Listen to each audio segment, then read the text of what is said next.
We interrupt this program to bring you an important Wayfair message. Wayfair's got style tips for every home. This is Styles McKenzie helping you make those rooms sing. Today's style tip. When it comes to making a statement, treat bold patterns like neutrals. Go wild, like an untamed animal print area rug under a rustic farmhouse table from Wayfair.com. Arr, fierce. This has been your Wayfair style tip to keep those interiors superior. Wayfair, every style, every home.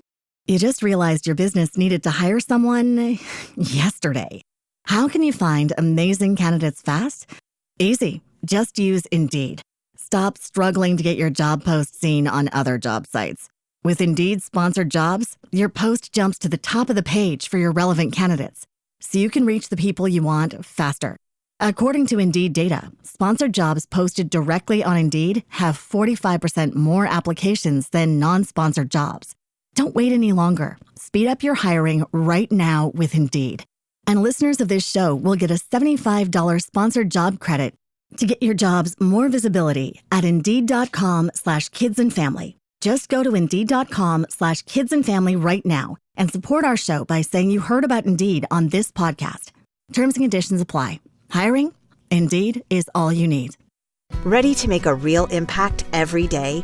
Join the Active Day Home Care team and help clients maintain their independence in the comfort of their own homes. Make a difference in someone's life as you provide essential daily assistance and protect their health and happiness. Earn up to $20 an hour and enjoy additional perks like optional daily pay, 401k, paid time off, ongoing educational training, and more. Join a team that values care, compassion, and your professional growth. Visit activeday.com to apply.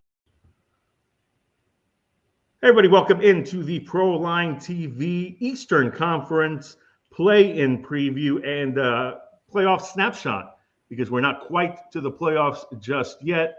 A couple of teams have to still sneak in to seeds 7 and 8 in the East and become the playoff opponents to the defending champion Boston Celtics and your Eastern Conference regular season juggernaut, the Cleveland Cavaliers. And so we will look at the games that will decide those matters and talk a little bit about the two matchups that have been decided, the Knicks and Pistons and the Pacers and Bucks. I'm joined by Jim Feist of ProLine TV and a host of other websites. Jim Feist, what is it, jimfeist.com? Yes. Andy Isco of thelogicalapproach.com. And we are going to talk all about the Eastern Conference. And first, we'll let you know that the Western Conference will be set on a separate video, so you can watch them back to back. You can watch the West first if you want to watch the West first and get spoilers there. But we will go chronologically with the East, since that will give us our first postseason game. And it's weird because I'm an NBA guy, so you have to use the vernacular correctly. These are postseason games, but they're not playoff games yet. And the stats don't count for anything. They automatically get destroyed. And so the first postseason matchup is the Orlando Magic. Which, by the way, is stupid. That is what it is. I mean, it's like they don't exist. It is what it is. I'll tell you what, if you're betting these games, they exist as you go forward. Absolutely. It is what it is, and what it is stupid, but we digress. Yeah. The Orlando Magic host the Atlanta Hawks in the 7 and 8 game, and the 9-10 game to follow on Wednesday will be the Bulls hosting the Heat. And this is smart. This part is smart on the NBA's part. You've got you give the 7-8 loser every possible advantage to beat the 9-10 winner on Friday, because you have them at home and you give them an extra day's rest. But by the way, is there a reason they didn't do 7 versus 10, 8 versus 9? Because they don't like it. Because that doesn't do much for I guess the 7-8 should be an automatic play-in, and then that becomes your 7 seed, regardless of who it is. And then the 8 seed is the lone survivor. That's it. And that's actually come into play because the Miami Heat were the 7th best team in the Eastern Conference in 23 and ended up the 8th seed because they lost their first game and rode that to the NBA Finals. Yeah, see, so, it takes away from the fact that the 7 and the 8 theoretically should have the advantage of being able to make it in, but why have them meet in the first, in the first game instead of 7, 10, 8, 9, where both teams have an advantage, both teams play at home. Right. But bottom line is, I like this system. This system is an improvement to me, because we have the 10 teams, and that keeps the regular season more interesting than it otherwise would have been, as we found out, this past weekend. Keeps four mediocre teams from tanking. Right. Well, it does, and that then means that there are more meaningful games. And I mean, look, it's not a perfect system, but it is what it is. And then the other thing that it does is it generates, a situation where at this point they've had to wrestle with things like, a divisional champ has to be top four. No, they don't. Yeah. And thank goodness for that, because the Magic are the first division winner without a winning record in in history. Since the NBA merger. And so, all these instances occur because they kind of tinker to get things right. So here we are. No, they tinker things to get more money. It's all about money. I'm not going to grudge them for that. We've got the Hawks. At least let them admit it. No, but I don't think anybody would really be upset about if they're trying to hide what the real reason is. Nobody I don't think anybody's hiding it. To get money. I think it's the same reason. If you've got two brain cells, you know why the NFL's scheduling games on Christmas and whatnot. Yeah. I mean, it is what it is. Let's get into it. You only need one brain cell for that. Hawks and Magic. Winner is the 7th seed. That's Tuesday. First spread on that game is the Hawks are 5.5 point underdogs in Orlando. These two teams have played twice over the past week, and the Magic took all intrigue out of the second matchup by winning the first. So from that standpoint, the lone meaningful game that we've seen between these two teams of late, Orlando won and thrived. And I know you guys were talking totals on this game and the correlation between what you like. I'm going to deviate from that simply because the Orlando Magic won the game that basically decided the Southeast Division, scoring a bunch of points. And there's been instances down the stretch where they haven't been able to stop anybody because the Orlando Magic, being an elite defensive team, ended with Jalen Suggs being injured. Because Jalen Suggs is one of the top defensive guards in the entire league, and he is out. And so they've had to win games in a different manner with Banchero and Franz Wagner really being offensive players. So actually, style-wise, this might trend to the over. I see 216.5s and 217s. Again, Orlando will have the home court advantage. Anything that stands out to you? We'll start with you, Andy. The comment I had made to you before was it figured that if you liked Atlanta, you probably prefer a high-scoring series. If you like Orlando, you probably prefer a low-scoring series. It does seem surprising that Orlando is that big of a favorite, not considering the result that you pointed to before. Not sure yet what I'm going to do, if anything, in this series. I normally like to go with. Well, it's a one game. So, yeah, that series. I meant in the game. Yeah, and I'm talking about the whole series of these. What did you say they're called? Non-playoff play-in games or whatever. But they're play-ins. Yeah. I don't know that I'm going to have much interest in the Eastern Conference as much as I will in the Western Conference. So I'll probably take a pass on this. I suppose if I had to do something, I'd probably I might look for Atlanta on the money line on this one. Very good. The Magic won the game I was referring to on April 8th, 119 to 112. And again, they set out a blistering pace. They were 5.5 point favorites in that game. And that total? 225.5. Okay.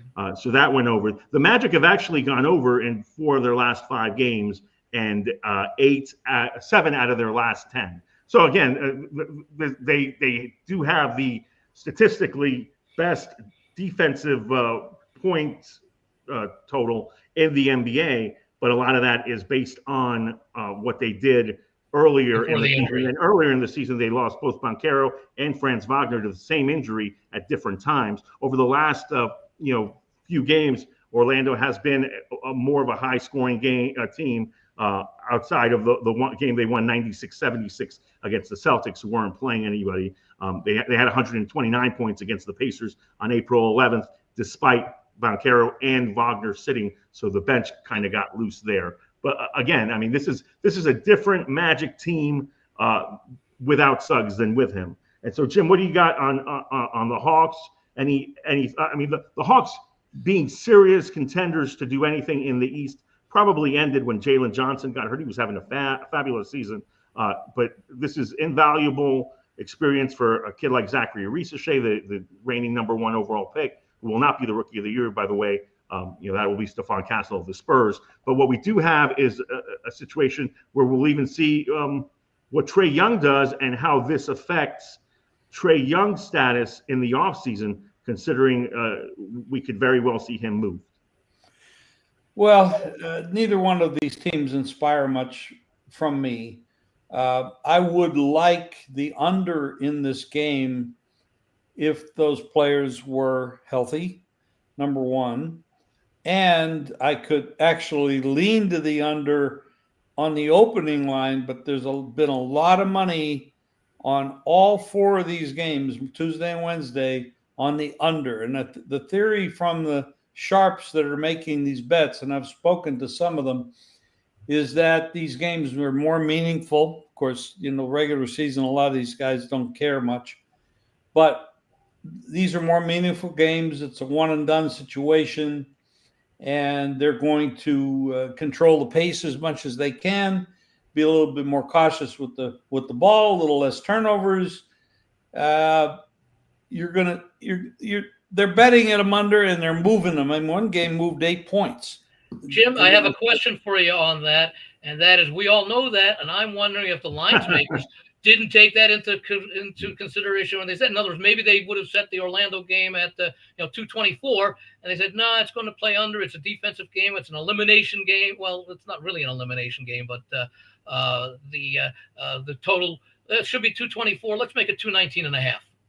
And then now they're taking it down lower. Now it's down to 216. Yeah, that's what I'm saying. That maybe the lines maker, in setting the 219.5 or whatever, already took into account a 3 to 5. They did, but then the players came in and even said that isn't enough of an adjustment. So on general principle, Jim, you cannot bet the under anymore. No, I cannot. No. All right, very good, very good. What about you on Andy? What do you say on that?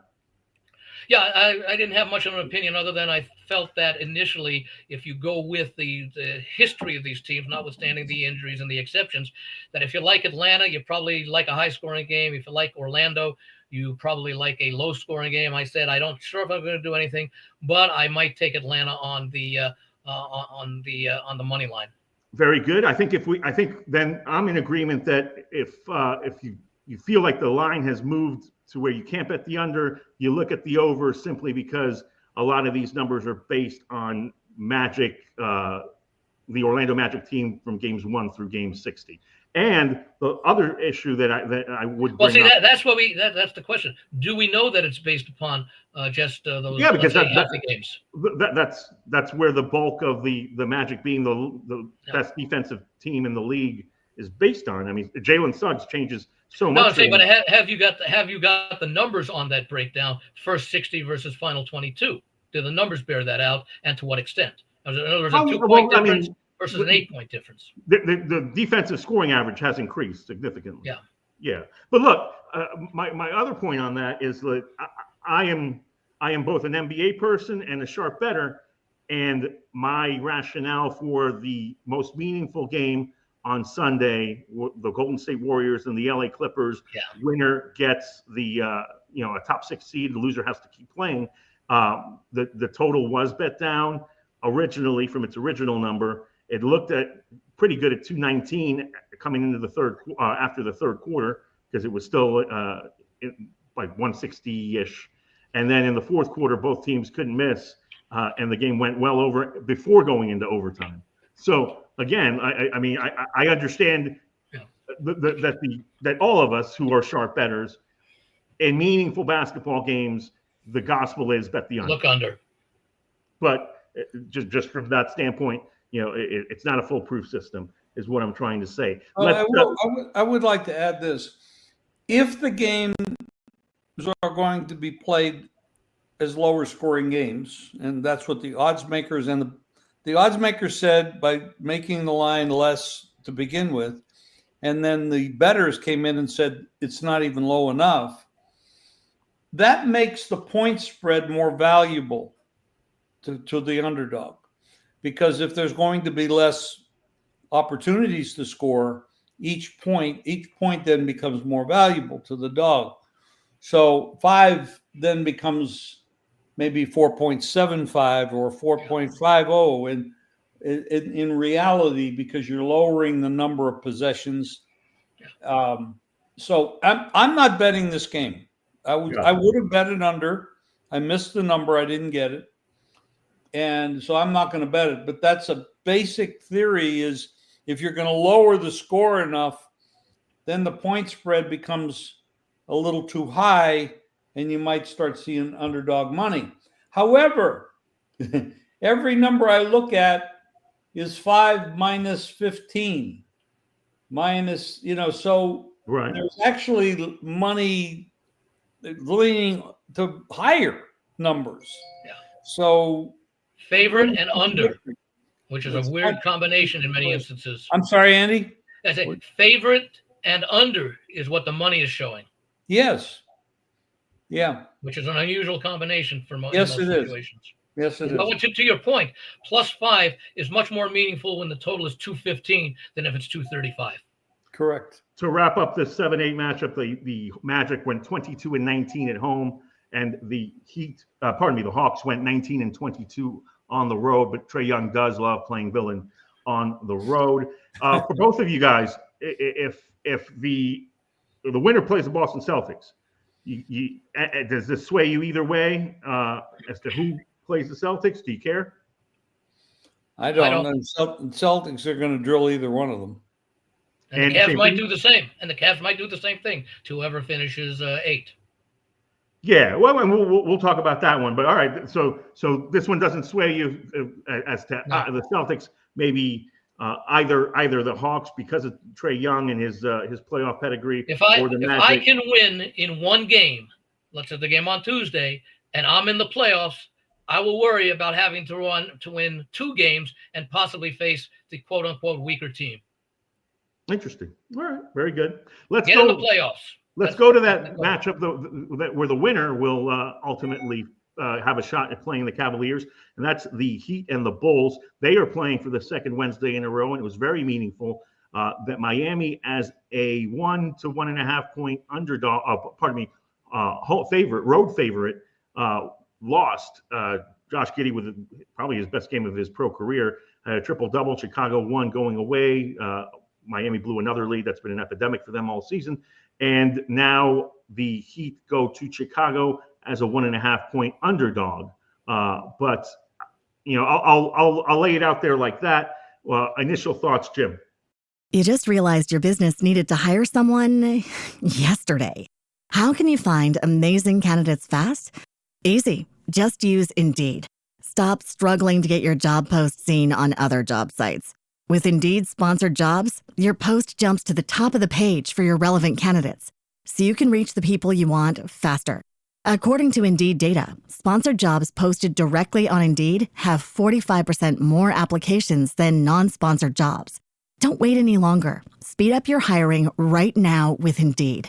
And listeners of this show will get a $75 sponsored job credit to get your jobs more visibility at Indeed.com/kidsandfamily. Just go to Indeed.com/kidsandfamily right now and support our show by saying you heard about Indeed on this podcast.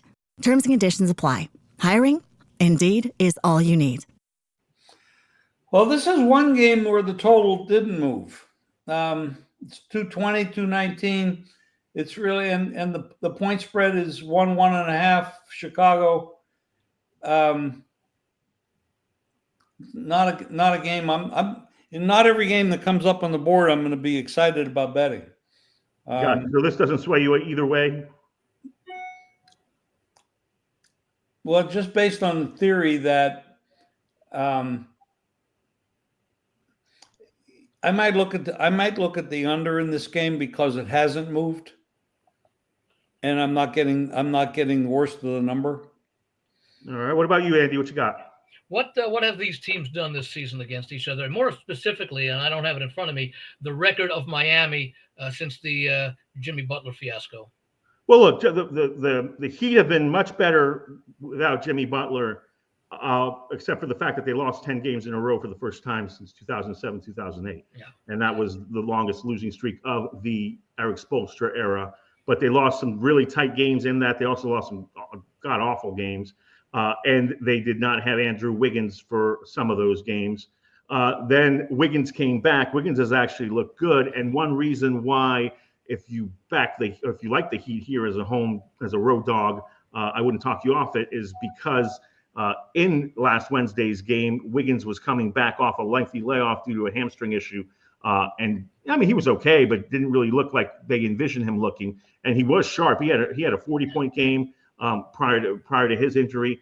Bam Adebayo has looked really good. He had a really slow start, and he caught a lot of flack for not being immediately Jimmy Butler's replacement as the go-to guy in Miami. Kind of worked his way into that, shared it with Tyler Hero. Hero has been good. He took a lot of flack for, in that game, coming up with a steal with his team down 5 and not taking a layup, but rather pulling up for a three-pointer that would have made it a 2-point game, but obviously is a bad shot, even at the YMCA level. So really interesting game there. The Heat, to answer your question, what I was going to say there. The Bulls have beaten the Heat. The Bulls have beaten the Heat in the season series.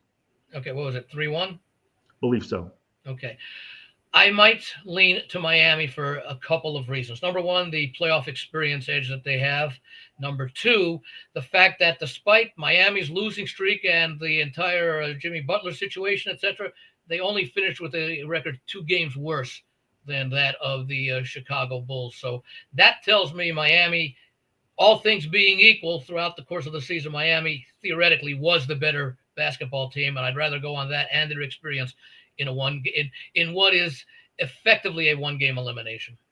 Yeah, this is a winner goes home. A loser goes home game. Winner stays alive. The over has come in the last 5 Miami Heat games, including their matchup with the Bulls. The Bulls have been playing really good basketball too, in terms of what they compared to what they were playing earlier in the year. So Billy Donovan has actually lost both Lonzo Ball and Ayo Dosunmu, to his better reserve guards, and gotten improved play from Giddey and Kobe White, who really scored a lot down the stretch. In fact, the Bulls come in winners of 6 of 7 outright, and the over is 3-2 over their last 5 games. And the last 2 of those games, you can probably flush them down the toilet, because they were against the Wizards and the 76ers. I do. Tony, do you have some strong leans in any of these 4 games? I like the Heat, and I was intrigued by the fact that odds makers have switched their tune around, because I would have made the Bulls a favorite in the key regular season meeting. That was game 80, because in that game, if the Heat had won that game, this game would probably be being played in Miami. The Bulls won that game, so it's being played in Chicago. In fact, the Heat had an opportunity to move up to 8, depending on how the Hawks finished, but lost. And again, it was getting Wiggins back. Duncan Robinson's been in and out of the lineup. I like the Heat in this contest. I weigh the fact that Wiggins will be better. Josh Giddey won't be as great. I mean, Josh Giddey was incredible in that contest. Hero is pretty solid and has been. Same with Adebayo. Vucevic doesn't play much defense. So I lead towards the Heat and the over in this matchup.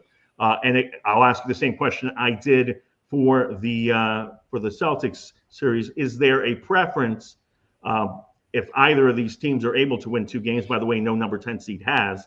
Do you give either of these teams a shot at the Chicago Bulls, especially since the Miami Heat have a history of, albeit with Jimmy Butler, of being a play-in to NBA finalist in their recent history? I don't give either of these teams a realistic chance to beat Boston or Cleveland. Well, it'll be Cleveland. Oh, okay, Cleveland. Yeah, okay, yeah, Cleveland. Yeah. Jim? I really don't have an opinion in the game. No, not in the game. I'm saying does either of these teams move the needle to say test the Cleveland Cavaliers to see something out of Cleveland before they move forward? As a tougher challenge. Unless the Cavs are asleep at the wheel, which always can happen, but it's very rare. these teams don't match up.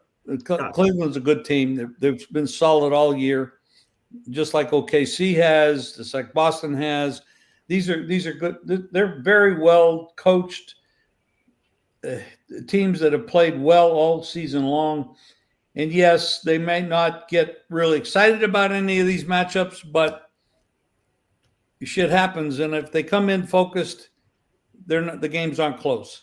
All right. Well, then by that rationale, I can't see either of the first round series involving the ones and the twos going the distance. By that rationale, now I have trapped you into my next question, which is the Boston Celtics are a -145 favorite at DraftKings to win the Eastern Conference. The Cavaliers are plus 225. You've both just divulged that who they play in the first round doesn't matter. Yeah. So do you like either of these prices right now for either team?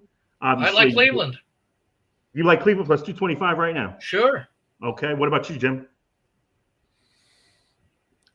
Or would you rather wait? Yeah, but I like Cleveland at that plus price. Yes, I do. What do you guys think this price does once we see their first round matchup? So say games 1 and 2 are in Cleveland against the Miami Heat, and they've won both games. So now you're going to South Florida. I can't see the series price for Boston or Cleveland changing from what it is now, regardless of who they play. No, because they're supposed to win unless they win by 30 points per game. You're not going to see anything. For our viewers, you're saying that if you want to ride the Cleveland Cavaliers plus 225, you might as well do it now. Exactly. Yeah, it shouldn't matter.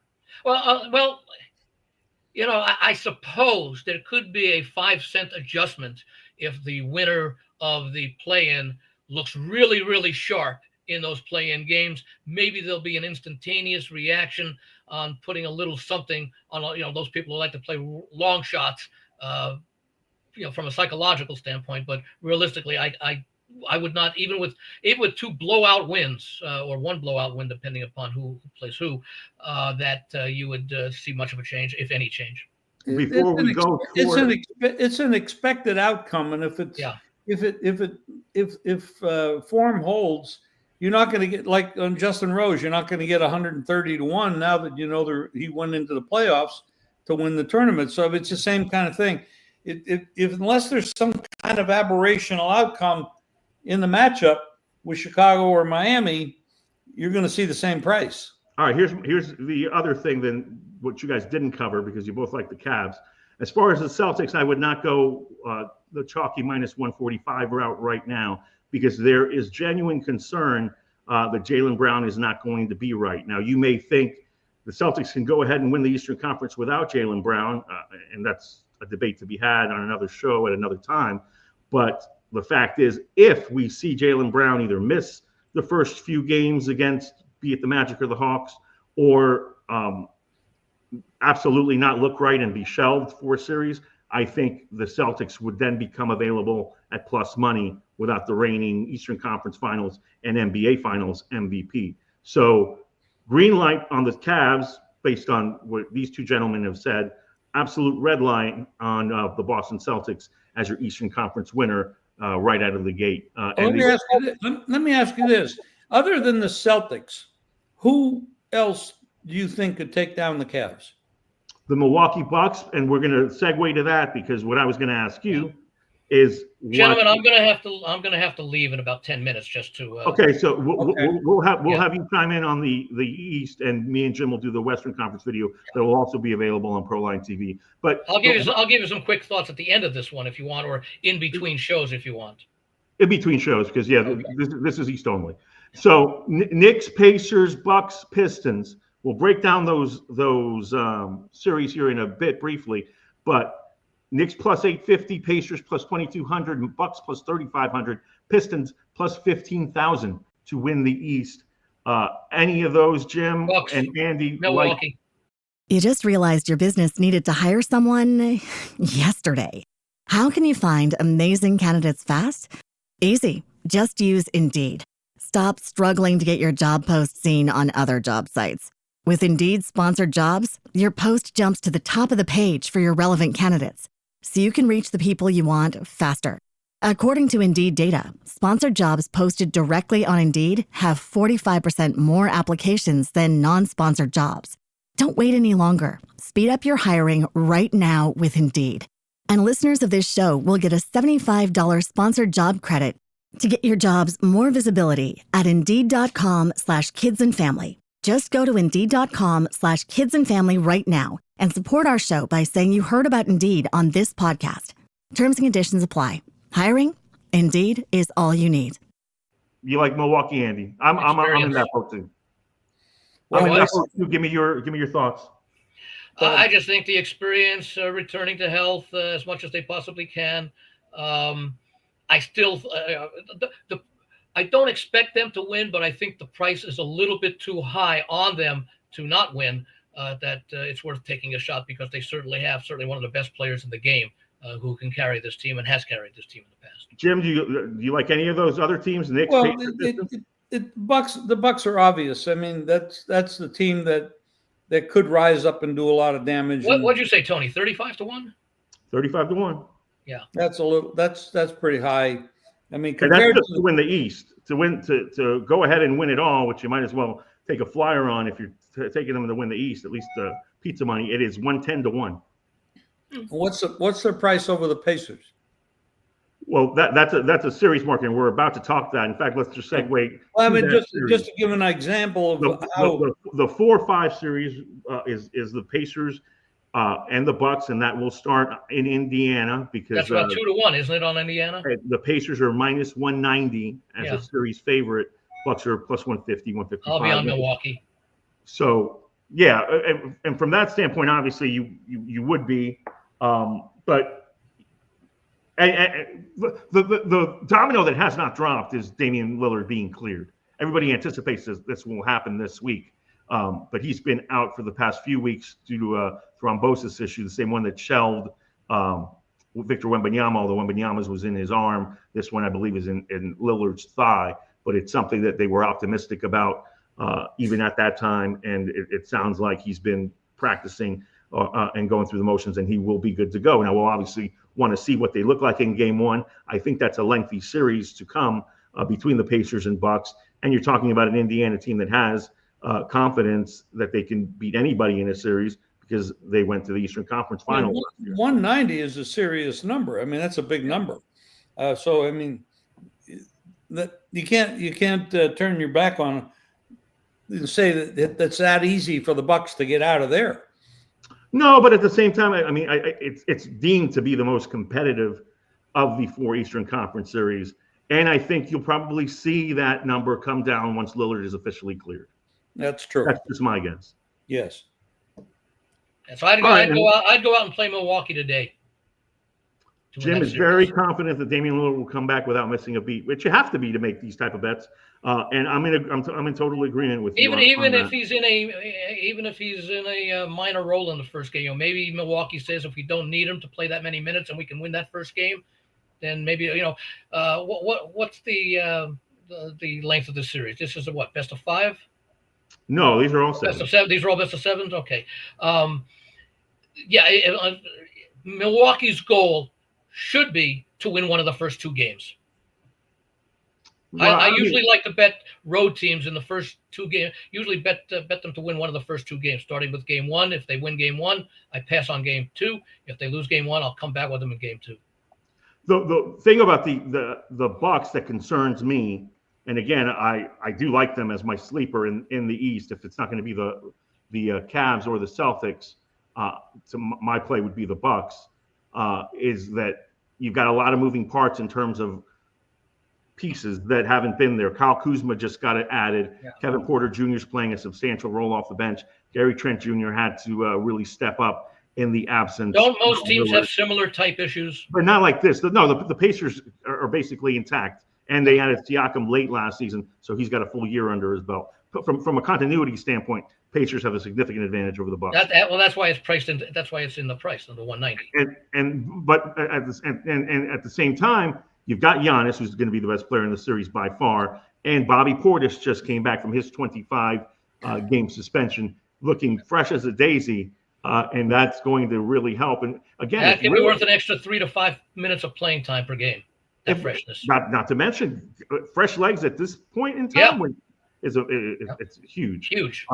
So yeah, look, if Lillard looks good, no worse for the wear with fresher legs, certainly is going to be a team worth watching. And let's wrap up this Eastern Conference look with a glimpse at, you don't have to give me a pick, but you can if you want. The 3-6 is the Knicks and the Pistons. Pistons just won a very meaningful game over the Knicks in that even though the Knicks rested Josh Hart and OG Anunoby in that game, Jalen Brunson was back for his second game since returning from missing nearly a month. And the Knicks were really invested in that game. Kate Cunningham took their heart late and beat them and essentially said, what's his health, Cunningham? Is he back to full strength? Oh, he's fine. He's up. Okay. There's nothing wrong with Kate Cunningham. I'd like to give the Pistons a chance because I was on the Knicks back in January. They still have problems when they step up in class, but they're not stepping up in class here against Detroit. Detroit is playing with a lot of confidence and a lot of talent as well. I don't know that I can pull the trigger on Detroit to win the series. I'll probably play them in a number of the games individually, but I want no part of laying the huge price with the Knicks to win the series. Jim, you got any thoughts on the Knicks and the? Well, I would have to agree with Andy in this spot. I mean, I think you got meaningful money, the number on Detroit that you have to look at them seriously. And you're going to get some point spread value. You can take them and play them game one, and if they lose, play them game two to pick up the number. I mean, they're kind of a little bit of a zigzag issue there. All right. Well, game one is going to be crucial there because New York at home with that crowd, if they look good and take care of business, that would be a great launching point for the Knicks. If they somehow lose, the roof would be falling. I just need the Pistons to come within 7. For game one, yes. Well, you game do. one. I'm talking about the series itself. But all right, this has been the Eastern Conference snapshot of what we. By the way, let me just follow up on that. If I'm going to take a look, which team has a better chance of winning one of the first 2 games on the road? I'd certainly say Milwaukee has a better chance of doing so against the Pacers than the Pistons do in winning 1 out of 2 against the Knicks. All right. Straight up, I'm talking. We'll be talking about the Western Conference in a separate video, so keep an eye out for that. And again, I guess our prevailing theme on the East is that Andy and Jim like the Cleveland Cavaliers to win the Eastern Conference. In terms of the price that they would lay right now, bet wise, we would take right? 220, yep. Take 245, right? Yeah. Or take 225. I mean, and in the other 2 series, I think Andy and I both would be on the dog, Pistons and Bucks, taking the points in game 1, and probably if they lose, take them into game 2, but not to win the series. All right. Well, I'll take the Bucks to win the series, but I wouldn't take the Pistons. Appreciate you guys tuning in for Proline TV. Please like and subscribe and check out the Western Conference video as well if you haven't already. For Andy Risco and Jim Feist, I'm Tony Mejia. Thanks for watching.